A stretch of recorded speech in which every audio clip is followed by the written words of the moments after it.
Çayxanalarda проверка болуп атат. Мынтип бирме бир текшерип чыгып бар. Жолдор тосулган. Отырган жерине келип текшерип атат. Бирден бир документтер. Çayxанага ham карап баргыла.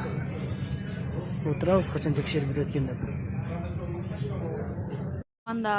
Документтер текшертатын деп чайханага кирип этият болгула.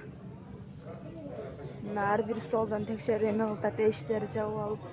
Бул жерде документи начарлар бар, документи тазалар бар. Так что этият болгула.